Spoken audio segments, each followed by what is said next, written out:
Please, if you're able to hear my voice clearly and also able to see me as well as my screen. Okay. Today is not a class as such. Today we will just have a very brief session on understanding 2-3 important things about geography. Okay.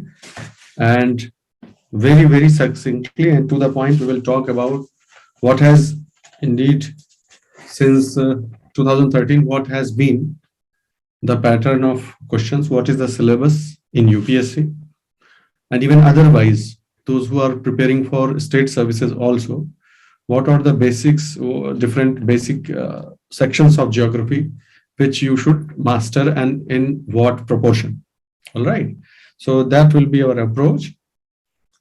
And then, of course, what is the kind of questions being asked in the recent years, and what are the themes which we can identify कि भाई पूरा syllabus ठीक है अपनी जगह पर है.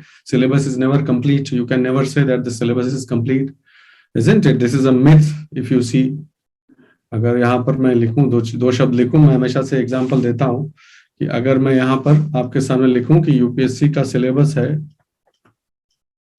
है इस तरह से, ज्योग्राफी, हिस्ट्री और स्टेट, किसी स्टेट पीसीएस का सिलेबस है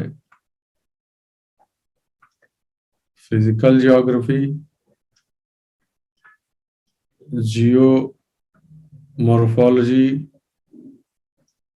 इंडियन ज्योग्राफी, ह्यूमन ज्योग्राफी.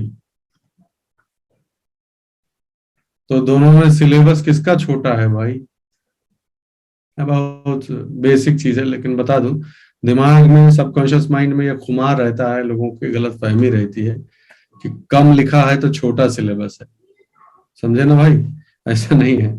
छोटा सिलेबस वो नहीं है, छोटा सिलेबस ये है. कुल मिलाकर बात ये समझ लीजिए, पहली चीज ये है. ठीक है. तो डिस्क्रिप्शन जो है वो कई बार मिसलीडिंग हो सकता है या ओपन एंडेड हो सकता है. तो इसमें नहीं पढ़ना है अपने को कि इसका सिलेबस ऐसा है वैसा है. और यही चीज मुख्य रूप से ध्यान रखिएगा, अपने सिलेबस जो अपना ऑप्शनल सब्जेक्ट है, खैर मैं तो इसके ही खिलाफ हूं कि ऑप्शनल सब्जेक्ट चूज करते समय सिलेबस कितना लंबा चौड़ा है, छोटा है, ये पता नहीं कितना सही है. खिलाफ भी नहीं हूं, मतलब I leave it to the judgement of more erudite people. But what I understand that you should never be misguided by the length of the syllabus. Okay, what is the content matter and the scope of the syllabus, that is more important. So first thing is this. Second thing,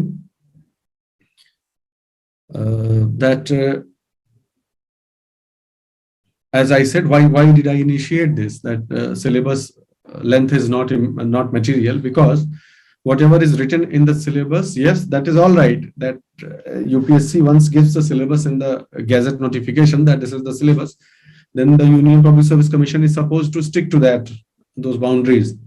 लेकिन तुम हमको ये बताओ ईमानदारी से कि अगर exam hall में कोई ऐसा क्वेश्चन आ जाता है जो आपके हिसाब से उस सिलेबस में फिट नहीं बैठता है, तो वहां क्या कर लोगे?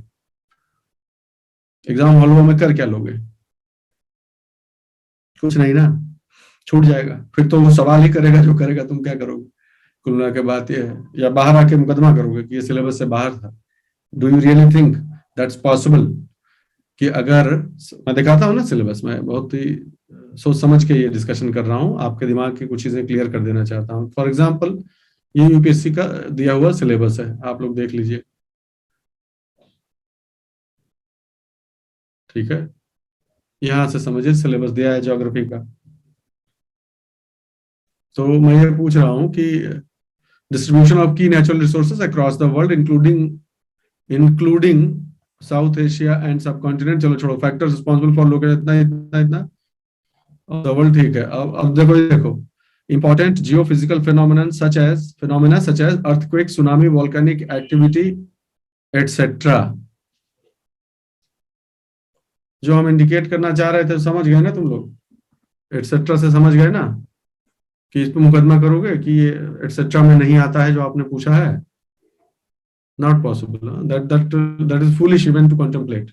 So now you understand what I से, ठीक है।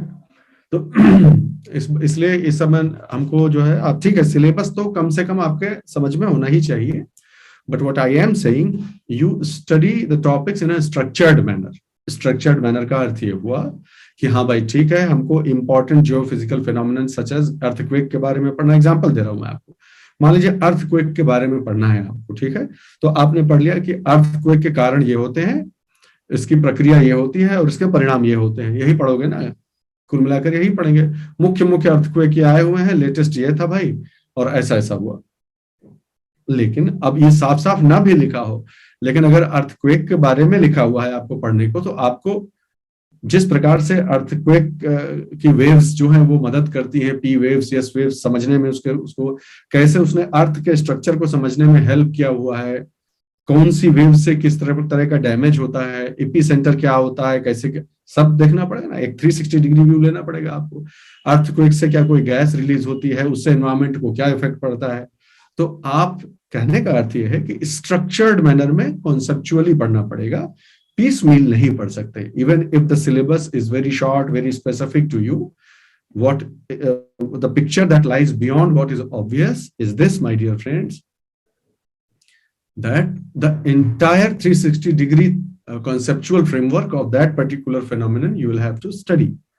वोल्केनिक एक्टिविटी पूछा जाएगा अगर, तो आपको अच्छे से पूरा जो है जियोलॉजी का थोड़ा बहुत आइडिया होना चाहिए, रॉक सिस्टम का, रॉक टाइप का आपको आइडिया होना चाहिए, वोल्केनिक प्रोडक्ट से जो बनते हैं, बेसाल्टिक जो प्लेन्स हैं उनका आइडिया, प्लेट्यूज हैं उनका आइडिया होना चाहिए आपको, ठीक है। वोल्केनिक एक्टिविटी खुद ही इतनी एक्सटेंसिव है कि उसमें तमाम चीजें आपको मालूम होनी चाहिए, कहाँ पर चल रहा है, मेंटल प्लूम क्या होता है, जो फॉल्ट लाइंस पे कैसे चीजें होती हैं, सी फ्लोर स्प्रेडिंग क्या है, यू अंडरस्टैंड। ना भी दिया हो तो ये चीज आपको पढ़नी समझनी पड़ेगी। तो सवाल यह है कि फिर सर कहाँ से शुरू और कहाँ से खत्म किया जाए इस चीज को।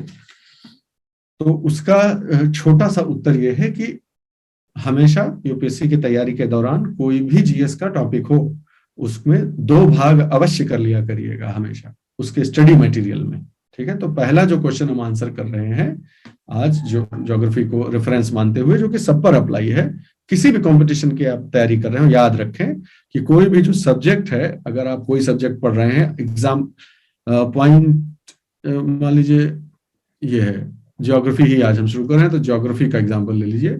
अगर ज्योग्राफी हम पढ़ रहे हैं तो इस पॉइंट पे मत चूकिएगा कभी कि हमेशा स्टडी मटेरियल में 2 भाग होने चाहिए, ठीक है। 2 भाग क्या होने चाहिए? एक होना चाहिए आपकी text book, basic text book, एकदम बेसिक वाला, कोई ना कोई अच्छी टेक्स्ट बुक होनी चाहिए, ठीक है। और फिर होना चाहिए वैल्यू एडिशन।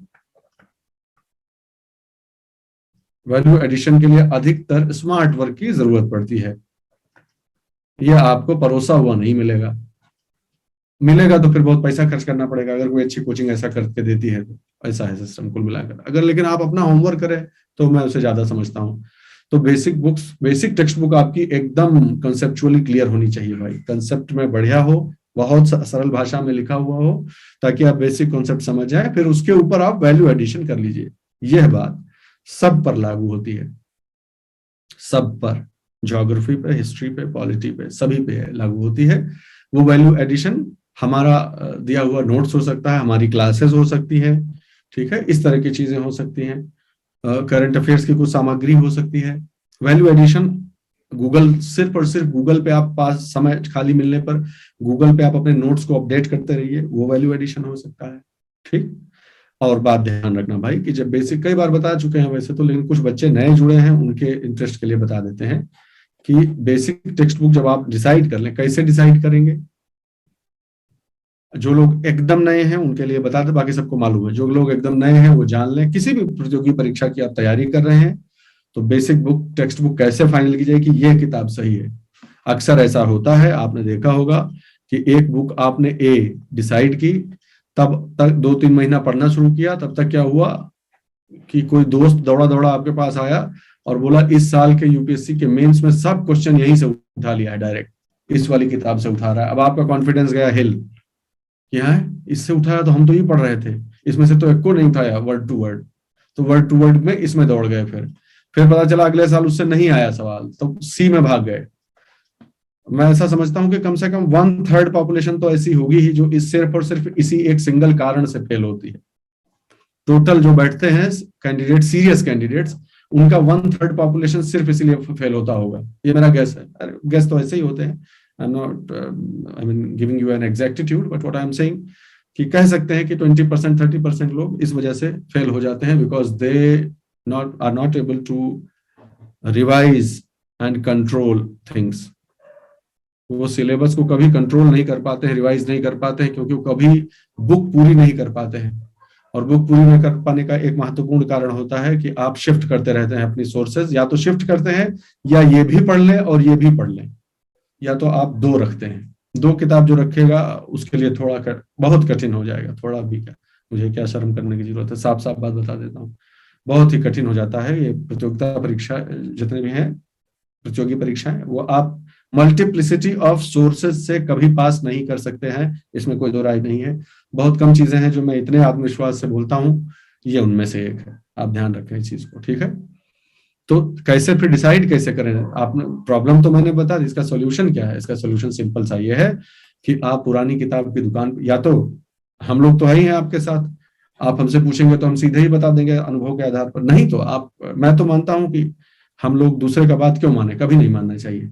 अगर ठीक है, सबका गलत हो सकता, दूसरे की बात माने भी तो अपना विवेक इस्तेमाल करने के बाद माने। तो किताब, पुरानी किताब की दुकान पर चले जाइए, या जो भी है, जो भी टॉपर्स बोलते हैं, टॉपर्स हम लोग या हर बार जितना भी मार्केट में मतलब न्यूज है, मान लो 3 किताब के बारे में न्यूज है कि ए भी अच्छी है, बी भी अच्छी है, सी भी अच्छी है। जो हमारे टाइप के हैं फटीचर लोग, जिनके पास पैसा रुपया कुछ कभी नहीं रहा है, जैसे कि हम लोग थे विद्यार्थी जीवन में, वो चले जाएं, बेइज्जती भी थोड़ी होती है, लेकिन किताब की दुकान चले जाओ, नए पे चले जाओ, भगावे ना तो और अच्छा है। नए की दुकान पे चले जाओ, ये वाली किताब, ये वाली किताब, ये वाली किताब, तीनों जो है वो काउंटर पे मंगवा लो कि जरा भैया दिखाना तो के नाम पर उसमें से है जो 2 पन्ना 4 पन्ना कोई भी अपना टॉपिक पढ़ डालो फड़फड़ा के वहीं खड़े होके। जिसकी लैंग्वेज तुम्हें अच्छी लगे वो किताब तुम्हारी है, जो इंटरेस्टिंग तरीके से प्रेजेंटेड लगे वो तुम्हारी है।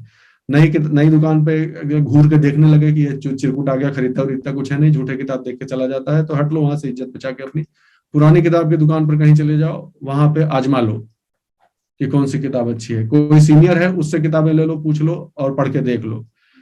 वही किताब तुम्हारी फाइनल टेक्स्ट बुक होनी चाहिए, जो तुम्हें पसंद आए, पढ़ने में, लिखने में, समझने में आ रही हो, वही तुम्हारा फाइनल किताब है। लेकिन इसका राइडर, इसकी कैवियट क्या है? इसकी कैवियट यह है कि वो उस लिस्ट में एक होनी चाहिए। मतलब ऐसा नहीं कि आपको जो है मनोहर कहानियां पसंद आ रहा है तो उससे पढ़ेंगे हम समाजशास्त्र, ऐसे नहीं होता। That should be one of the books which is being recommended in the market, one of the reputable books. उनमें से क्या चुनना है या आपका इंडिविजुअल, आपकी टोटली इंडिविजुअल चॉइस है, इस बात को ध्यान रखना। तो इस कॉन्टेक्स्ट में अगर मैं बोलना चाहूं कि टेक्स्ट बुक क्या पढ़ी जाए भाई, ज्योग्राफी के लिए जो बेसिक टेक्स्ट बुक है वो क्या पढ़ी जाए, और वैल्यू एडिशन है वो कैसे किया जाए, ये क्वेश्चन भाई ज्योग्राफी पे भी आएगा। हम शुरू कर रहे हैं ज्योग्राफी, तो बेसिक टेक्स्ट बुक के लिए मैं कॉन्फिडेंस से अब कह सकता हूं कि अगर आप लेक्चर्स फॉलो करते रहेंगे, तो साथ साथ पढ़ते रहेंगे, या प्री क्लास पढ़ने की अगर आदत डालेंगे आप, याद रखना ज्योग्राफी में चीज बहुत महत्वपूर्ण हो जाएगी। मैंने इकोनॉमी में कभी आपसे आई मीन सेल्डम ही कहा होगा कि आप ये पढ़ के आइएगा, कभी कहा क्या? इकोनॉमी में शायद नहीं कहा मैंने थ्रू आउट। उसका कारण यह है कि मैं समझता हूं कि उसमें एक अच्छी टेक्स्ट बुक का अभाव है, जो कंसेप्चुअली सब चीजों को इकट्ठा करके बता दे, उसका बहुत अभाव है। मैं किसी भी पुस्तक का नाम नहीं लेना चाहता, जिन भी ऑथर्स ने लिखा है उनको मैं प्रणाम करता हूँ, उन्होंने जो भी योगदान दिया है वो काबिले तारीफ है। लेकिन प्रतियोगी परीक्षाएं थोड़ा ब्रूटल होती हैं और इसलिए उनमें आपकी चॉइस बहुत इंपॉर्टेंट हो जाती है। तो इसलिए जो भी मार्केट में बहुत सारी प्रचलित किताबें हैं, मैंने खुद भी पढ़ने की कोशिश की एक विद्यार्थी के तौर पर। मेरा वो स्तर नहीं है कि मैं उनका आकलन कर सकूं जो जिन लोगों ने लिखा है, लेकिन मैं इतना जरूर समझ गया कि मैं अगर एक विद्यार्थी हूं प्रतियोगी परीक्षा का, तो इकोनॉमी में थोड़ा दिक्कत है। यहां तक कि आप देखेंगे कि एनसीईआरटी में भी चीजें या तो बहुत टेक्निकल हो जा रही हैं या बहुत जनरल हो जा रही हैं, ऐसा मैंने इकोनॉमी में देखा। या तो एक चैप्टर या उसका एक पार्ट ऐसा निकलेगा जो हाईली टेक्निकल है, इक्वेशन लिखा है उसमें एकदम, माइक्रो इकोनॉमिक्स में भी, ठीक है, या फिर एकदम जनरल हो जा रहा है। तो एनसीईआरटी में मैंने पाया इकोनॉमी में कि एक जो इंडिया का इकोनॉमिक डेवलपमेंट वाला किताब है, वाली जो पुस्तक है, India economic development, that is a book which you can easily read, उसमें कोई ऐसा इशू नहीं है। बाकी मुझे बहुत लिमिटेड रोल लगा, इसलिए मैंने सब 8-10 किताबों से सब जो है एक्सट्रैक्ट करके आभार है उन सभी पुस्तकों का, और अपना जो थोड़ा बहुत कॉन्सेप्ट है उसको मिला के अपने लेक्चर तैयार किए। तो इकोनॉमी में ये इशू है थोड़ा, ठीक है। कक्षा 10 की किताब नहीं पढ़ पाया मैं अविनाश, मैं 11वें 12वें तक ही सीमित रहा। अच्छा, हो सकता है कक्षा 10 की अच्छी हो इकोनॉमी में, हाँ वो हो सकता है अच्छी हो, क्योंकि बेसिक होगी, वो थोड़ा बेसिक लेवल पे होगी शायद। लेकिन विश्वास कीजिए कि अब कम से कम हमें नहीं पढ़ने की आवश्यकता है। अब आपको पाठ्य पुस्तक पढ़ना बड़ा बहुत रिस्की स्टेटमेंट है ये, लेकिन मैं कह रहा हूँ तो जिम्मेदारी से कह रहा हूँ। आप जानते हैं कि मैं जनरली बहुत कॉशियस रहता हूँ बोलते समय, भाई बहुत सोचना पड़ता है। लेकिन इकोनॉमी में मैं अब आपको कह सकता हूँ कि पाठ्य पुस्तक मत पढ़िए कोई, ठीक है। अपने को अपडेटेड करते रहिए, सिर्फ लेक्चर से काम हो जाना चाहिए, ऐसा मेरा विश्वास है। अगर उन लेक्चर से काम नहीं होगा तो इस बात की संभावना बहुत कम है कि बाकी कोई पाठ्य पुस्तक पढ़ने से वो काम हो जाएगा। ये सही तरह से कहने का स्टेटमेंट ये। तो ज्योग्राफी में अब बात किया जाए तो ज्योग्राफी में जरूर मैं ये आदत आपसे डालना चाहूंगा कि आप प्री क्लास स्टडी हल्की सी करके आइए, और अगर आप ये हैबिट मेंटेन कर ले जाए हमारे साथ, तो मैं कॉन्फिडेंस से कह सकता हूं कि कक्षा 11 की जो 2 एनसीईआरटीज हैं,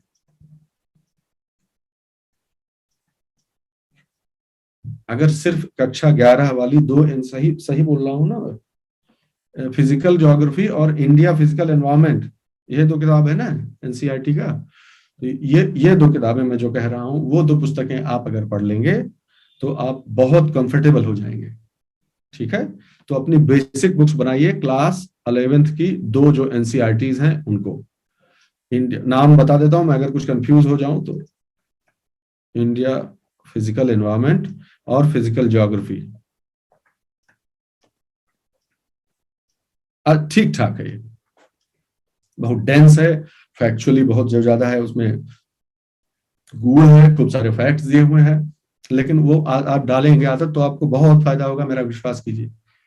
इसके अतिरिक्त फिर क्या किया जाए, इसके अतिरिक्त कक्षा 12 की एनसीईआरटी में से सिलेक्टेड चैप्टर्स ओनली वो आपको बताए जाएंगे समय आने पर, ओनली सिलेक्टेड चैप्टर्स, ठीक है।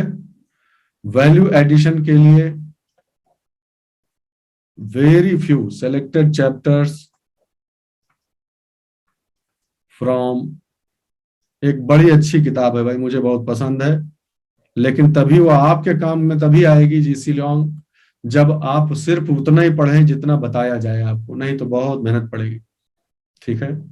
बहुत ही बढ़िया किताब है, बहुत ही अच्छी किताब है, लेकिन फिर जैसा कि मैं कहता हूं हमेशा, हम क्वालिटी जजमेंट या वैल्यू जजमेंट के लिए तो बैठे नहीं है, बुक रिव्यू तो कर नहीं रहे, हम अपना पास होने का जुगाड़ ढूंढ रहे हैं। तो इसमें जितना चैप्टर और उस चैप्टर में जितना पोर्शन बताया जाए, ये भी आपको स्पेसिफिकली बता दिया जाएगा, सिर्फ वही पढ़िएगा बस। चाहे उस किताब का जब ऐसा हो हालत ना, तो किताबिया में से जितना चैप्टर हम बताएं उसको जेरोक्स करके अलग से नोट्स उसका बना लीजिए कि बस इतने पढ़ेंगे, बाकी किताब खोलेंगे भी नहीं, चाहे जो हो जाए, पास या फेल।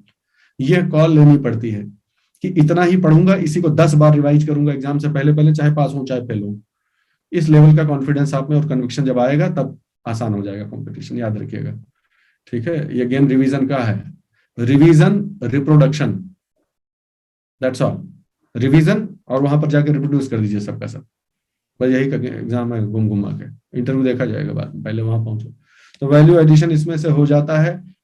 अगर आप इसके अलावा सिर्फ इतना ध्यान रखिए वैल्यू एडिशन के नाम पर, जीसी लॉन्ग के सिलेक्टेड चैप्टर पढ़ लिए, उसके बाद मैं सही बता रहा हूं आपको, सिर्फ और सिर्फ जो करंट अफेयर्स के कुछ सिलेक्टेड इश्यूज निकलते रहते हैं, कई बार योजना में निकल आता है, ज्योग्राफी और एनवायरमेंट और क्लाइमेट से रिलेटेड, कई बार जो है डाउन टू अर्थ में आ जाता है कहीं जो है, और नहीं तो एक मैंने और देखा, अच्छा लगा मुझे, इंडियन मेट्रोलॉजिकल डिपार्टमेंट जो है, ठीक है, उनकी जो वेबसाइट है, अच्छे कई बार, लेकिन इसको ना पढ़िएगा, ये अपने लेक्चर में ऑलरेडी इंक्लूडेड रहेगा, ये सब चिंता ना करिए, ये सब ही इंक्लूडेड रहेगा लेक्चर में। लेकिन मेरी जो है वो जैसे कहते हैं इंटेलेक्चुअल ऑनेस्टी का ये क्वेश्चन है कि मैं आपको बता सब दूं कि आपको क्या पढ़ना है। कल को मान लीजिए कोई मित्र हमारे इस वेंचर से नहीं भी जुड़े रह जाए और इंडिपेंडेंटली स्टडी करना चाहे या किसी और कोचिंग कहीं के साथ, तो उनको क्यों छिपा के रखें, उनसे बता सब देता हूं कि मेरी ये अंडरस्टैंडिंग है भाई कि इससे ज्यादा कुछ सोचना नहीं चाहिए। इसके अलावा आप बिल्कुल वही योजना कुरुक्षेत्र समझ लो वास्ते कि हाँ, I did not include them, तो जो मैगजीन्स हैं तो साथ ही साथ बोली जाती है योजना और कुरुक्षेत्र, लेकिन इसमें भी वही रिस्क है, ध्यान रखना कि अगर इसको पढ़ने की कोशिश किया पूरा तो निपट जाओगे। वही द हिंदू वाला हाल होगा, उसमें बहुत सेलेक्टिवली, द हिंदू ही क्यों, अगर आपको कोई भी अखबार ऐसा लगता है जो कि बहुत अच्छा है, क्वालिटी बहुत अच्छी है, लेकिन आपको समय मान लीजिए लग जाता है, ठीक है, उसको पढ़ने में, तो फिर वो दिक्कत है, कोई फायदा नहीं है। फिर इनपुट आउटपुट रेशियो के अलावा भैया देखो, ये एक इतना ब्यूटीफुल एग्जाम है, ध्यान रखिएगा इस चीज को। ये क्यों इतना ब्यूटीफुल एग्जाम है? क्योंकि वो आपको एग्जाम के प्रोसेस में ही टेस्ट कर लेता है कि आप एक इफिशिएंट और समझदार स्मार्ट ऑफिसर बनने लायक हैं कि नहीं, यही पता चल जाएगा। एग्जाम्पल के तौर पर मैं बता रहा हूं कि दो किताब पढ़ के 70% सवाल अगर अटेम्प्ट कर ले जाओ, तो 4 किताब पढ़ के 90% अटेम्प्ट कर रहे हो, तो I will go for this option. समझ गए? अब एग्जाम्पल समझ गए होंगे एकदम क्लियरली जो हम कहना चाह रहे हैं, कि हम 2 किताब पढ़ के 70% हमारा हुआ जा रहा है, तो उतना मेहनत हम बचा के कहीं और कर लेंगे जिसमें हमारा स्कोरिंग का चांस ज्यादा है। जैसे ऑप्शनल हो सकता है हम ऑप्शनल में ज्यादा मेहनत कर लेंगे, ठीक है, तो ये देखना चाहिए। इकोनॉमी पढ़ ही चुके हो लोग, बता रहा है मार्जिनल बेनिफिट वगैरह सब जानते हो, उस हिसाब से आदमी को, हम लोगों को देखना चाहिए, बहुत सावधानी रखनी चाहिए इन सब मामलों में। अच्छा, अब उसके बाद एक खाली डॉक्यूमेंट और बताऊंगा, अगर बहुत मन एकदम छटपटा ही रहा हो कि नहीं अब खरीद लिए हैं तो अब इसको बिना पढ़े कैसे छोड़ दें सर, तो एक किताब आती है इंडिया ईयर बुक, सब लोग जानते होंगे उसमें कहाँ कुछ छिपा है। उसमें कुछ चैप्टर्स सेलेक्टिव बता दिए जाएंगे, मैक्सिमम दो चैप्टर, 1 या 2 चैप्टर ऐसा आता है जो इकोनॉमिक ज्योग्राफी टाइप का होता है, एग्रीकल्चर वगैरह का सब डेटा वोटा सब मिल जाता है, तो उसलिए बस दैट्स ऑल। और आपका खेल, और याद रखिएगा प्रीलिम्स और मेंस के हिसाब से यदि इसके एनालिसिस करने की कोशिश की जाए, तो प्रीलिम्स और मेंस का अगर एक विश्लेषण किया जाए, तो मैंने ऐसा पाया कि देखिए भैया सच ये है, और जो लोग ज्योग्राफी ऑप्शनल से हो बताना अगर हम ठीक बोल रहे हैं तो, हालांकि सभी जो है क्षेत्रों में वो बात लागू हो रही है, सभी जीएस के सेक्टर्स में, लेकिन ज्योग्राफी में हमने देखा है कि कुछ एक टेक्निकल क्वेश्चंस मेंस में ऐसे आ जाते हैं जो दरअसल ऑप्शनल के लेवल के हैं, जिनका ज्योग्राफी ऑप्शनल है उनके लेवल के हैं। लेकिन अच्छी बात यह है, ये एक चुनौती वाली बात आपको लग रही होगी कि अरे भाई हम लोग तो जीएस के हिसाब से पढ़ रहे हैं, इस हाई लेवल का क्वेश्चन पूछेगा तो कहां से बता पाएंगे। लेकिन अच्छी बात यह है उसकी कि वो रहेगा कंसेप्ट से ही रिलेटेड, ठीक है, कॉन्सेप्ट से ही रिलेटेड रहेगा, तो वो कवर जरूर हो जाएगा अगर आपने गहराई से चीजों को पढ़ा हुआ है तो। ज्योग्राफी, ध्यान रहे, ज्योग्राफी अपने आप में ही एक्चुअली साइंस, या समझ लीजिए बहुत ही टेक्निकल सब्जेक्ट है। ये आप सब लोग एग्री करेंगे कि ज्योग्राफी अपने आप में एक टेक्निकल सब्जेक्ट ही है खुद अपने आप में, और उसमें भी अगर चीजें ऑप्शनल लेवल की पूछी जाने लगेंगी तो आप फिर कॉन्सेप्चुअल क्लैरिटी के बिना नहीं अटेम्प्ट कर पाएंगे। प्रीलिम्स में 5-7 सवाल, 10 सवाल, 5 से 10 कह लीजिए ना, 5 से 10 सवाल इफेक्टिवली जो है वो रहता है। अब इसमें नहीं पढ़ना है कि एनवायरमेंट वाले सवाल को एनवायरमेंट में जोड़ा जाए या ज्योग्राफी में जोड़ा जाए, इसमें ना पढ़िए।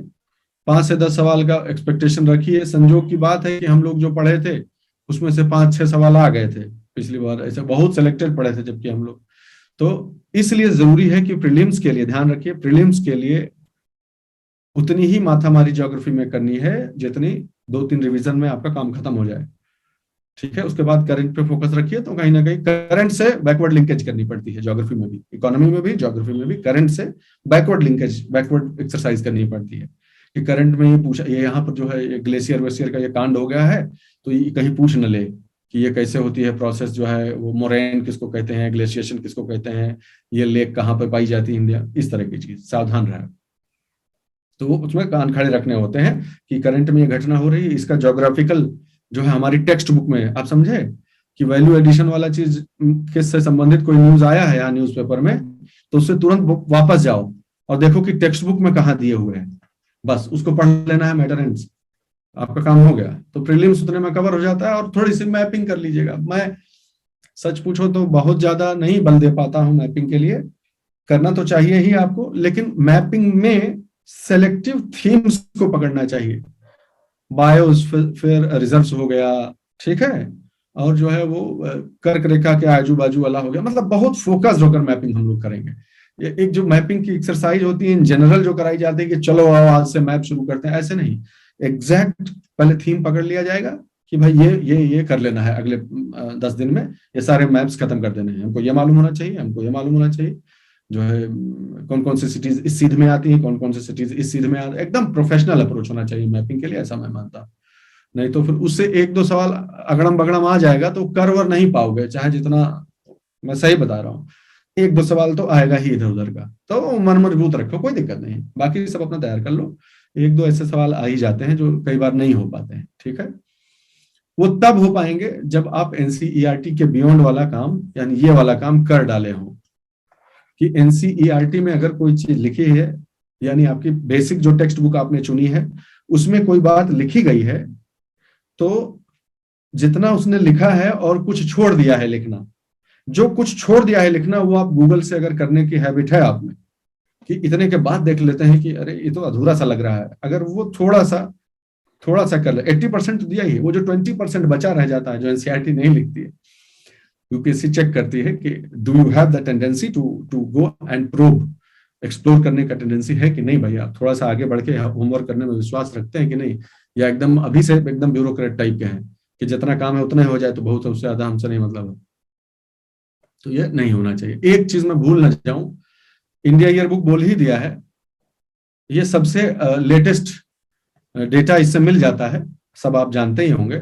एक मुझे बहुत पसंद आई है कक्षा 10 की किताब, इकोनॉमिक ज्योग्राफी वाला जो पार्ट है कि क्रॉप्स, एग्रीकल्चर, इंडस्ट्रीज इंडिया में, ये मुझे बहुत पसंद आया आईसीएससी का, मैं बहुत स्पेशली रिकमेंड करता हूं। आईसीएससी में जो हम आपको क्या बताए थे, ध्यान से सुने, आप कंफ्यूज ना हो जाए, ताकि कक्षा 11 की दोनों एनसीईआरटी पढ़नी है, यस पढ़नी है। फिर बताए थे कि कक्षा 12 में केवल सिलेक्टेड चीजें ही पढ़नी है, तो वही सिलेक्टेड चीजें आप यहां से भी पढ़ सकते हैं, इकोनॉमिक ज्योग्राफी वाला पार्ट, ये मैं कह रहा हूं ताकि पूरी क्लैरिटी रहे आप, है ना। यहाँ का डेटा थोड़ा पुराना हो गया है भाई एनसीईआरटी वाला, ठीक है, ये एकदम लेटेस्ट डेटा है, बहुत अच्छे से इन्होंने दिया है, और वो चैप्टर्स भी मैं आपको स्पेसिफिकली इंडिकेट कर दूंगा कि क्या कितना पढ़ना है। तो बेसिक टेक्स्ट बुक में ये हो गया, इन दोनों में से एक हो गया, या तो ये या तो ये, और वैल्यू एडिशन में selected chapters of GC Leong और प्लस करंट अफेयर्स टाइप का, यानी कुछ योजना में निकल आया एक दो तो वो आर्टिकल, कुछ थीम बेस्ड मान लीजिए निकल आया, water resources in India, water crisis in India, उसकी बात मैं कर रहा हूँ कि एक थीम निकली योजना और कुछ क्षेत्र की, वो वाला बस, ठीक है। ऐसे ढूंढते हंट करते नहीं घूमना है। और इंडिया ईयर बुक के 2 चैप्टर सिलेक्टेड से, दैट्स ऑल, इसके अलावा कुछ करने की जरूरत नहीं है, नहीं तो बहुत भारी हो जाएगा, क्योंकि प्रीलिम्स के लिए it does not make sense कि उतना माथामारी की जाए, बहुत ही रिस्की स्टेटमेंट है, लेकिन बहुत सोच समझ के बोल रहा हूँ। लेकिन पढ़ना तो आपको कंसेप्चुअली पढ़ेगा, इसलिए पढ़ेगा क्योंकि जो चीज आपको प्रीलिम्स में हल्का फुल्का दिख रही है वो मेंस में खूब बढ़िया से आती है। जो एवरेज निकल रहा है वो 90-100 जैसा निकल रहा है नंबर का मेंस में, ऐसे स्थिति हो रही है, बढ़ता ही जा रहा है, ज्योग्राफी का बहुत इंपॉर्टेंस बढ़ जा रहा है, तो इसलिए थोड़ा सा सतर्क रहना पड़ेगा, थोड़ा सावधानी रखनी पड़ेगी। तो पढ़ना ठीक से ही पड़ेगा, टेक्स्ट बुक को ठीक से पढ़ना पड़ेगा, और अप्लाइड एस्पेक्ट आपको जान लेना पड़ेगा। ये समझ गए हम लोग, सिलेबस कर लिया हमने, नेचर ऑफ क्वेश्चन समझ लिए थोड़े थोड़े, थीम्स का आइडेंटिफिकेशन, ठीक है, थीम्स का आइडेंटिफिकेशन अभी आ जाएगा, चिंता ना करो। सेलेक्टेड जो सोर्सेज है, सोर्सेज के बारे में बात हो गई, और अब आते हैं कि लेक्चर का प्लान क्या रहेगा, या हमें आपको ज्योग्राफी कैसे पढ़नी चाहिए। लास्ट जो फेज है वो ये है, इसी में थीम भी आइडेंटिफाई हो जाएगी। देखो, ज्योग्राफी जानते हो कैसे पढ़ा जाना चाहिए,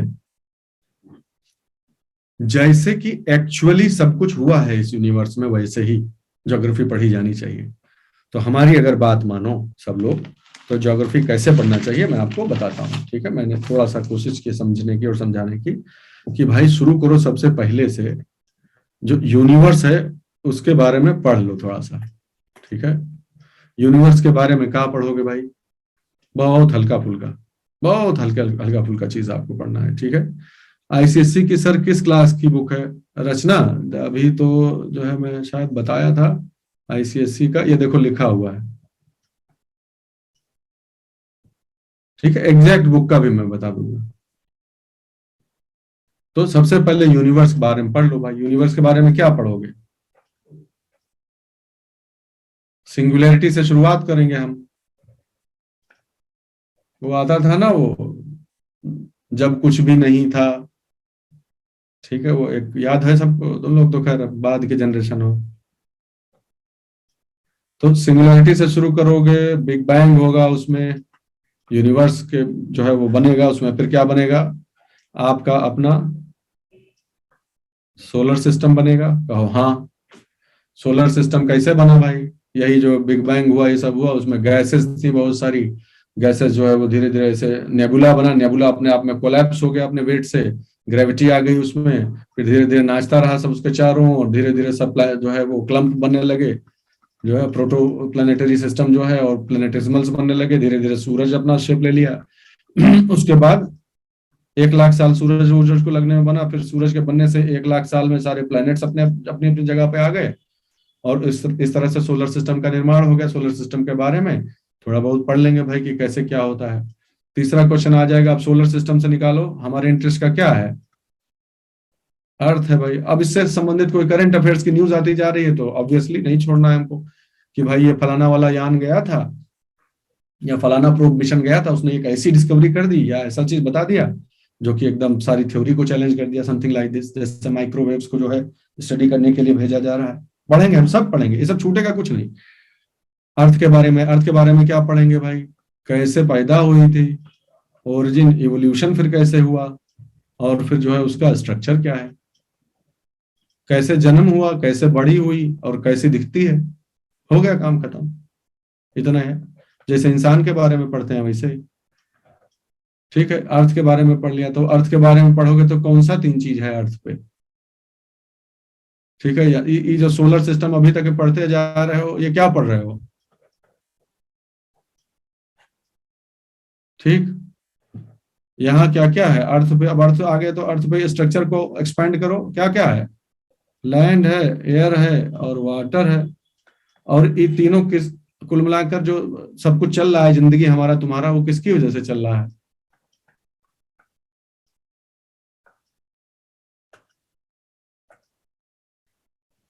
बताओ भाई। लैंड है, एयर है, वाटर है, लेकिन अगर ये ना हो तो सब बेकार है। तो यहां से क्या आ रहा है,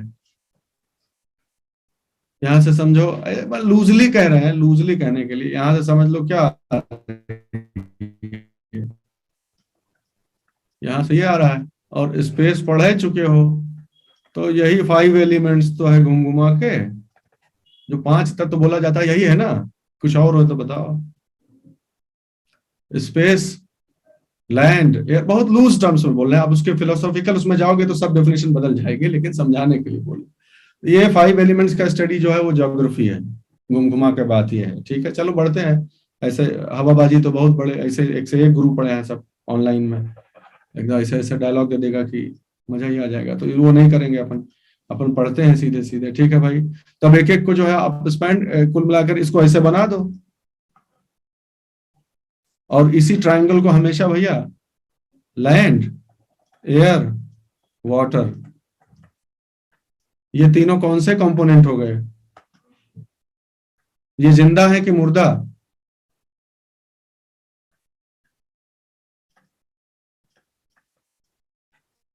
ये एबायोटिक है। जब इनके बीच खूब इंटरेक्शन हुआ, space, air, land, water, fire या सनलाइट कह लो, इनके बीच जब इंटरेक्शन हुआ तब क्या पनपा?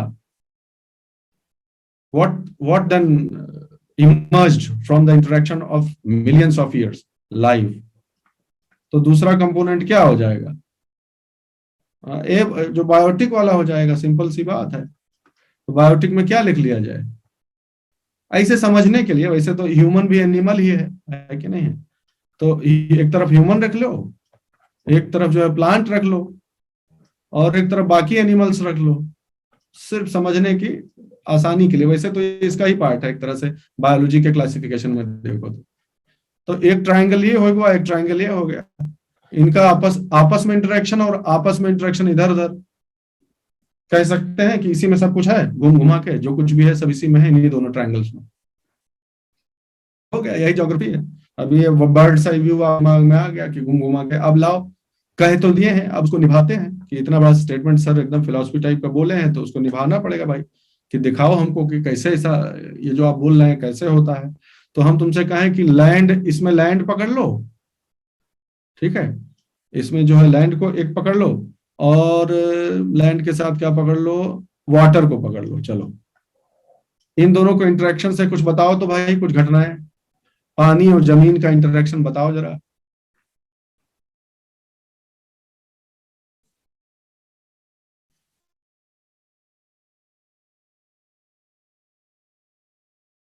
अरे नहीं, रेन, रेन कहाँ चला, रेन में तो ऊपर आ गया ना। हाँ हाँ ठीक है, चलो ठीक है, बोले हो तो ठीक है बोल रहे हो। अब इसी में बहुत प्रिसाइज होना चाहिए। एग्रीकल्चर में तो ह्यूमन भी आएगा ना सौम्या, अभी ह्यूमन हम लाए नहीं ना।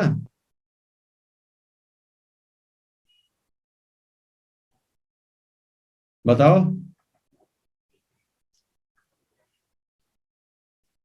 लैंड और वाटर आपस में इंटरेक्ट करेंगे, ऐसा कुछ वाटर टाइट मत कर दीजिए, नहीं नहीं नहीं, वाटर टाइट मत कर दीजिए कंपार्टमेंट। मोटा मोटी बताइए ना, आज की तारीख में आप अर्थ के स्ट्रक्चर को दिमाग में विजुलाइज कीजिए ना। अर्थ को, अर्थ पे जो पानी दिख रहा है और जो लैंड दिख रहा है, उसका आपस में जो इंटरेक्शन होगा, तो उससे क्या होता है, क्या क्या होता है, नॉर्मल सिचुएशन में क्या होता है और एक्सेप्शनल सिचुएशन में क्या होता है। बिल्कुल सही भाई। सबसे पहले तो पानी और जमीन आपस में लड़ेंगे तो वेदरिंग होगी कि नहीं होगी, क्षरण की प्रक्रिया होगी कि नहीं, इरोजन होगा कि नहीं होगा। ऐसे समझो, ज्योग्राफी के टर्म्स में, जनरल बात नहीं करना है अपने को। इरोजन होगा तो इरोजन से लैंड फॉर्म्स बनेंगे, कोस्ट, कोस्ट का निर्माण होगा कि नहीं होगा। फिर पानी नदी के रूप में बहेगी, नदी के बन के पानी बहेगा तो क्या होगा। आप समझ गए, अध्ययन में आ गया सबको। तो ये दोनों आपस में इंटरेक्ट करेंगे तो फिर इरोजन, डिपोजिशन, हाँ बिल्कुल ऐसी इस तरह की सारी घटनाएं होंगी। यस, तो वो मैं उस सेंस में कह रहा हूं। तो वो होगा। फिर अब इसमें कुछ और शामिल करो भाई। पानी और हवा, चलो हवा, हवा और पानी का करते हैं। हवा और पानी आपस में मिल जाए तो क्या होगा, एयर और वाटर, क्या क्या होगा भाई बताओ। बिल्कुल सही बात है, क्लाउड फॉर्मेशन होगा, स्टॉर्म्स होंगे, यही सब तो होगा। सनलाइट तो ही है, सनलाइट तो कॉमन है उसको बोलो। फिर और क्या होगा, साइक्लोन बनेगा, एटमॉस्फेरिक सर्कुलेशन होगा। समझ रहे हो हमारी बात, एकदम सही, बिल्कुल बिल्कुल सही जा रहे हो। और बताओ, हवा और वाटर से और क्या, और ओशियानिक करंट्स नहीं आएंगी इसमें। ओशियानिक जो करंट्स बहती हैं, ठीक है, विंड्स जितने तरह के आपने, ट्रेड विंड, वेस्टर्ली, ईस्टर्ली, सब जितना टाइप टाइप आप पढ़ रहे हो वो सब भी आ गया, ठीक है।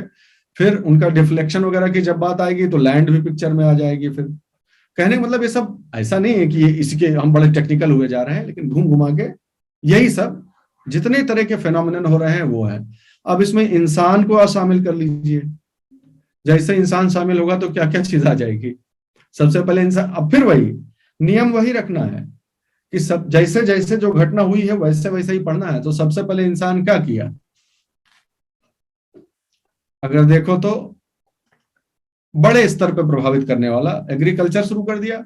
सही बात है। फिर क्या हुआ, फिर जो है एग्रीकल्चर के बाद क्या किया भाई, इंडस्ट्री वगैरह बनाने लगा, उसी में अर्बनाइजेशन कर लिया, है कि नहीं है।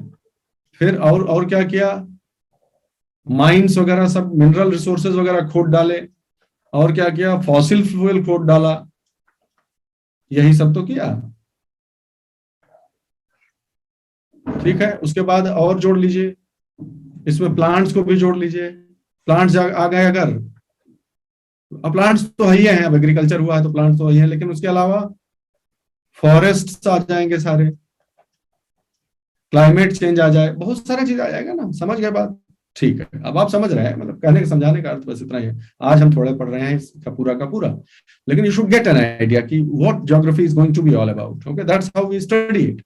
तो इस प्रकार, अच्छा इंसान की बात है तो एक चीज इसमें और आएगी, अचानक से याद आ गया हमको, क्योंकि इंसान को शामिल किया है इसलिए ये शब्द भी इस्तेमाल करना पड़ेगा, डिजास्टर। करना पड़ेगा कि नहीं, डिजास्टर। बाकी तो डिजास्टर डिजास्टर की डेफिनेशन हमारी दी हुई है ना।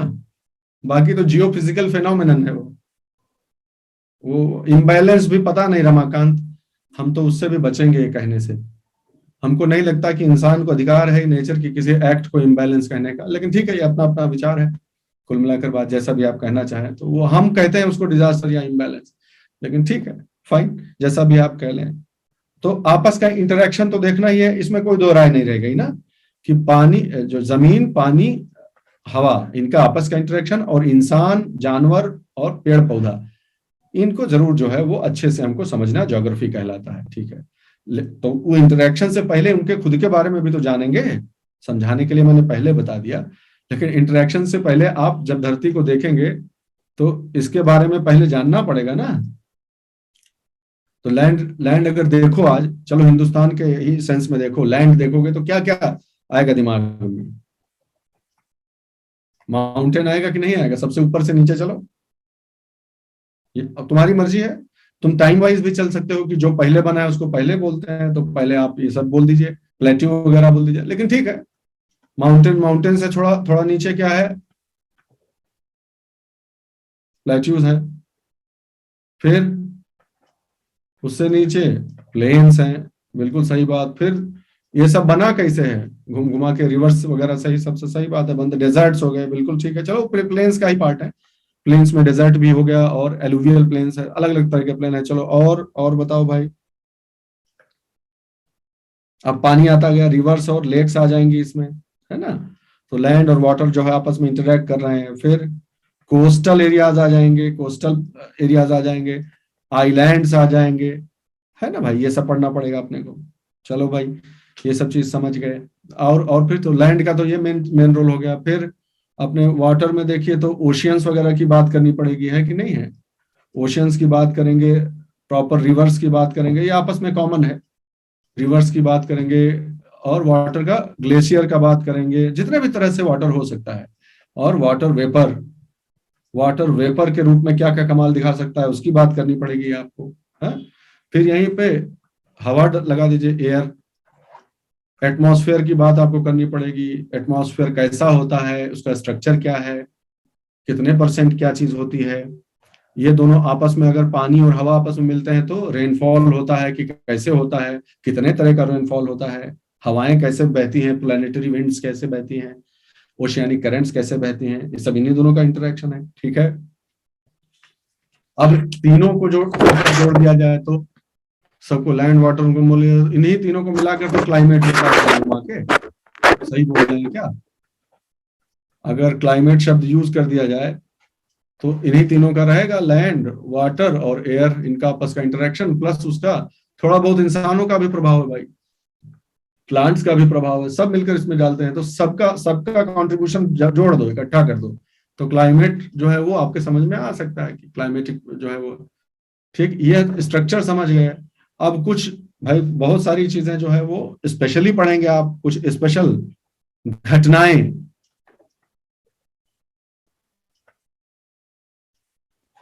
जो कि अल्टीमेटली उन्हीं के इंटरेक्शंस हैं, ऐसा कुछ वो नहीं बता रहा। तो जनरल तो पढ़बे करेंगे, कुछ चीजें स्पेशल, 8-10 मैंने स्पेशल चीजें सोची हैं कि वो हमको पढ़नी चाहिए। जैसे एग्जाम्पल के तौर पे कि जो जो हो सकता है, जरूरी नहीं कि आपको दिख रहा हो सामने, लेकिन अंदर अंदर वो प्रोसेस चल रही है, उसको क्या बोलते हैं? वल्केनिज्म। तुम तो जानते हो कि मोल्टेन लावा है, नीचे नीचे सब चल रहा है, कभी कभी फूट भी जाता है, ठीक, वो आपको अच्छे से आना चाहिए, बिल्कुल सही बात है। कैसे बनती है रॉक, कैसे जो है अलग अलग तरह की चट्टानें बाहर कैसे आके सूखती है तो क्या स्वरूप लेती है, इस तरह की चीजों का। फिर और क्या नहीं दिखता है? धरती का मैग्नेटिक फील्ड नहीं दिखता है, ठीक है। और क्या नहीं दिखता है? तो पानी का मूवमेंट देख लिए, हवा का मूवमेंट देख लिए, लेकिन जो महसूस नहीं होता, एक चीज और भी तो मूव कर रही है। क्या मूव कर रहा है? यस, एकदम सही लिखे हो। प्लेट टेक्टोनिक्स बोलते हैं इसको, प्लेट्स जो मूव कर रही हैं, ठीक है। प्लेट टेक्टोनिक्स के साथ क्या आ जाता है थ्योरी? कॉन्टिनेंटल ड्रिफ्ट की थ्योरी आ जाती है कि कैसे कैसे हुआ है संसार में हमेशा, ठीक है। और क्या? फिर भाई साइक्लोन्स आएंगे, जो बड़े बड़े हैं वो सब हो गए, साइक्लोन, टॉर्नेडो, फलाना फलाना। फिर क्या हो गया? हाँ, सुनामीज हो गई, ठीक है, और क्या हम सोच सकते हैं, और कौन सी चीज है जो, हाँ ऑफ कोर्स, इसी से ये टेक्टोनिक मूवमेंट से ही संबंधित एक स्पेशल टॉपिक कौन सा सी फ्लोर स्प्रेडिंग है ना भाई। सी फ्लोर स्प्रेडिंग स्प्रेडिंग कैसे हो रही है, जो है ये तो जानते ही होंगे कि जो है क्रस्ट का पार्ट लावा में जाता रहता है, लावा ऊपर आता है, क्रस्ट बनता रहता है, साइकिलिंग चलती रहती है भाई, ठीक है। तो नहीं पढ़े हो तो हम लोग उसको पढ़ेंगे। फिर जो माउंटेन माउंटेन बोल रहे थे, माउंटेन बोल रहे थे, माउंटेन बनता कैसे है ये भी हम पढ़ेंगे, कि ये माउंटेन कैसे बन जाता है इतना बड़ा चीज, ओरोजनी बोलते हैं जिसे, पहाड़, ओरो मतलब पहाड़ का जनरेशन कैसे होता है। फिर क्या करेंगे हम भाई, सबका जो जन्मदाता है rock and soil formation pedology, या रॉक रॉक कैसे बनती है भाई, और उस पे सॉइल जो है धीरे धीरे सॉइल कैसे जो है बन जाती है। ये सब स्पेशल पॉइंट्स आप समझ सकते हैं, ठीक है। और उसके बाद एक हेडिंग तो डाल के छोड़ ही देना पड़ेगा, इसका तो कोई अंत ही नहीं है। सबसे एक्सटेंसिवली जो चीज पढ़नी है आपको वो ये है, इसमें तो कोई जवाब ही नहीं है, ठीक। तो ये प्योर हार्डकोर ज्योग्राफी की बात हो गई। उसके अलावा जो इंटरेक्शंस हमने पढ़े थे वो पढ़ लेंगे। क्या क्या पढ़ लेंगे, agriculture, agricultural geography, industrial geography, और क्या रहे, अर्बनाइजेशन, क्या क्या था बताओ ना, याद नहीं आ रहा। अर्बनाइजेशन हो गया, डिजास्टर हो गया, ठीक। घूम घुमा के यही सारा चीज जो है वो आप पढ़ लेंगे। तो industry, agriculture, industry, urbanisation, disaster, और माइंस, हाँ मिनरल वाला भाई, ठीक बात है, मिनरल वाला जो था कि उसको भी नहीं छोड़े हम लोग, फॉसिल थे, फॉसिल फ्यूल, ये पढ़ लिए तो आपका जो है ये कंप्लीट हो गया और ये कंप्लीट हो गया। हमारी अप्रोच ये रहेगी, मेरी इच्छा ये है कि हम लोग इसको अप्रोच ऐसे रखेंगे दोस्तों कि ये वाली चीजें जो है वो जल्दी कवर करेंगे, खूब जल्दी, तेजी से, ठीक है, मैप के साथ खूब तेजी से सब कवर करेंगे। और ये जो चीजें हैं इनको खूब कॉन्सेप्चुअली आराम से समझेंगे, एक एक इसका एस्पेक्ट जो है अच्छे से समझ लेंगे। और जो हमारा पहले का पढ़ा हुआ जो नॉलेज है, पहले का मतलब ये जो तेजी से कवर करेंगे, जो तेजी से कवर करेंगे अल्टीमेटली वो यहां भी रिवाइज हो जाएगा। ऑलराइट, वो यहां भी रिवाइज हो जाएगा। तो पहला पार्ट थोड़ा पेस से करेंगे, और फिर ये सारी 10-12 जो है जियोफिजिकल फिनोमेना है उनको बहुत ही अच्छे से धीरे धीरे करके इसको समझा जाएगा, तो फिर आपका काम हो जाएगा। तो इसके 3 ग्रेड दिमाग में बता लीजिए। अब फिर से समराइज कर देते हैं सब चीजें।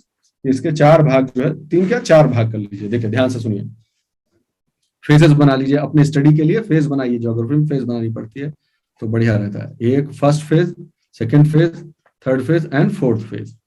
फर्स्ट फेज में आपको पढ़ना है जो आंखों से सीधे सीधे दिखता है, या यहां वो डाल दीजिए जो कि विजिबल है, साफ साफ जो चीजें दिखती हैं, यानी स्ट्रक्चर्स जिनका फोटो खींचा जा सकता है। ऐसी चीजें जिनको जिनको खाली गेस किया जा सकता है वो है हिस्ट्री। यूनिवर्स कैसे बना, अर्थ कैसे बनी, ये कैसे बना, वो कैसे बना, ये हो गया, ठीक है। दूसरा फेज हो गया जो आंख से दिख रहा है। तीसरा चीज है जो दिखता नहीं है लेकिन उसका रिजल्ट दिखता है, ये जो रिजल्ट है जिस चीज का, ठीक है, यानी प्रोसेसेस। ये प्रोसेसेस ना होती, चाहे से पहले कर लीजिए चाहे से बात कर लीजिए, लेकिन पहले समझ लेना आसान होता है थोड़ा स्ट्रक्चर, क्योंकि आंख से पहले दिख रहा है, पहले देखेगा तब उसके पीछे की कहानी जानने की कोशिश करेंगे ना। तो फिर उसके बाद प्रोसेसेस, और जब प्रोसेसेस समझ में आ जाए तब इंटरैक्शंस या इफेक्ट्स जिसे कहते हैं। तो एग्रीकल्चर दरअसल देखो तो इफेक्ट ही है, एक बायोटिक फैक्टर का इफेक्ट है, क्लाइमेट है, एग्रीकल्चर है, ये सब इफेक्ट वाले। तो हिस्ट्री यानी ओरिजिन वाली चीजें, फिर जो दिख रहा है, फिर जो घटित हो रहा है, और फिर जो उसका प्रभाव पड़ रहा है। Geography is over.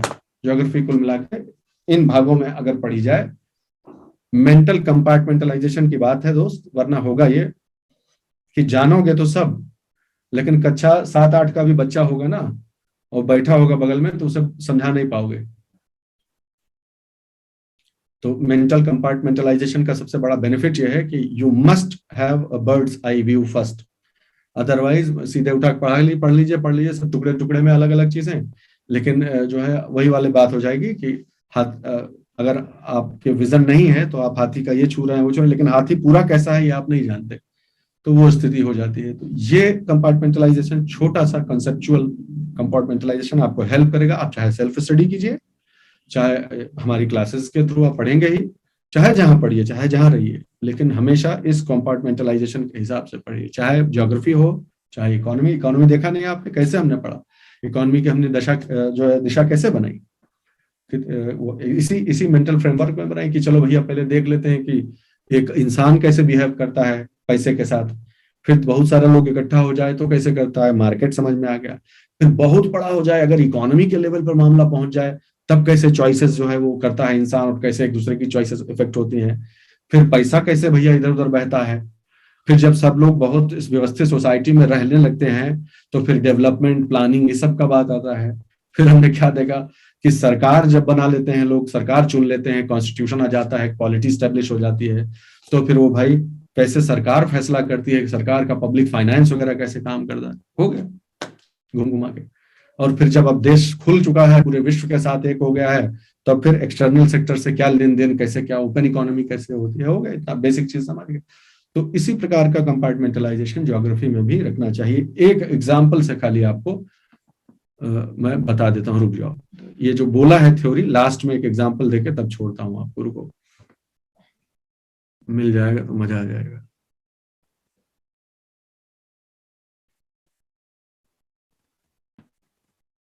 आपको ध्यान होगा कि हम लोग कभी भी पिछली बार जब ज्योग्राफी की क्लासेस हुई हैं, हमने कोई भी चीज आउटराइट नहीं रटा। एक भी चीज रटी नहीं आउटराइट। हमने ये तक नहीं रटा कि कौन सा मिनरल कहाँ पाया जाता है, कौन सा सॉइल जो है वो सॉइल किस टाइप की है, इंडिया में कितने तरह की सॉइल्स कहाँ पाई जाती हैं, हम उसके पीछे नहीं गए। हम सबसे पहले उस चीज के पीछे गए कि जो है सॉइल मिनरल ये सब आता कहाँ से है। तो पता चला कि सॉइल का निर्माण रॉक से होता है, मिनरल्स रॉक में पाए जाते हैं। तो हम इन दोनों के पीछे नहीं भागे, हम किसके पीछे गए, हम गए रॉक सिस्टम के पीछे। पहले हमने सोचा कि पहले रॉक हमको पढ़ना चाहिए। कहाँ है रे, रुको रुको रुको रुको, माई सेल्फ में होगा ना।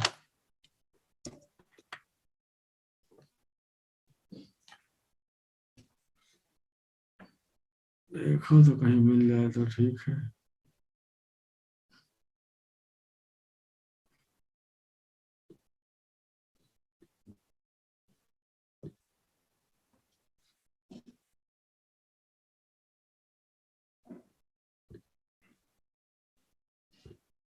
ऐसे ही लेक्चर प्लान एक बना रहे थे एग्रीकल्चर के ऊपर।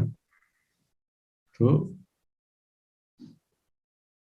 हाँ देखो, अब आपको सॉइल सिस्टम अगर समझना है भाई, और ये नहीं समझा हुआ है, तो फिर रटबे तो करोगे। ये रॉक सिस्टम है इंडिया का, यानी मिट्टी को खोद दिया जाए, अगर आज की तारीख में पूरी मिट्टी साफ कर दी जाए, तो अंदर से बेड रॉक क्या निकलेगा, ये निकलेगा। ठीक है, आपको याद होगा कि हम लोग पढ़े थे सब, और आगे भी पढ़ेंगे कि ये जो इलाका है, रुको, याद होगा कि ये जो इलाका है, ये पूरा इलाका इसलिए बन गया था क्योंकि यहाँ पर एक जो है नीचे से, अंदर से, जमीन के अंदर से लावा जो है फैल गया, चारों तरफ लावा निकल निकल के फैल गया। ठीक है, ये आपको याद होगा। और वो भी अभी नहीं, जब जो इंडिया कहाँ था, मान लो ये धरती है पूरी, अर्थ है ये, और ये इक्वेटर है, तो भारत, ये जो प्लेट है वो तो इधर थी ना पहले, यहाँ से चलते चलते चलते चलते ऐसे आई है, और फिर जो है यूरोपियन, जो यूरेशियन प्लेट है उसमें जाके लड़ी है और हिमालय बने हैं। यही तो है, गोंडवाना का पार्ट था वो, पीछे नीचे था। तो इस रास्ता भर में यही होते आया है, याद होगा आप लोगों को। तो ये सब जो यहाँ पर आइलैंड सब बने हुए हैं, ये इसी इसी हॉटस्पॉट में से जो जो लावा निकलता गया है, और आगे हिंदुस्तानी प्लेट बढ़ती गई, याद आ गया होगा आप सब। खैर, तो अब हमें मालूम है कि ये बेसाल्टिक जो है, बेसाल्टिक एरिया है। तो अब हमें ये भी मालूम है कि क्योंकि ये लावा प्रदेश है, तो इसका धीरे धीरे धीरे धीरे इरोजन और वेदरिंग होने के बाद अगर कोई सॉइल बन सकती है, तो कौन सी बन सकती है, तो ब्लैक सॉइल ही बनेगी, यहाँ पे काली मिट्टी ही बनेगी, सिंपल सी बात है। इस वाले एरिया को हमने क्या देखा कि ये तो पूरा हिमालय को काट काट के नदियां आई हैं, उन्होंने ये सारा जो है ये फैला के रखा है। गंगा यमुना के इधर हो गया, और ब्रह्मपुत्र की वजह से इधर, ये मिट्टी वही है जो हिमालय से काट काट के आई है।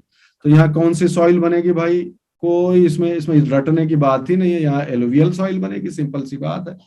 तो एक बार रॉक सिस्टम आप अच्छे से समझ गए, then there is no issue.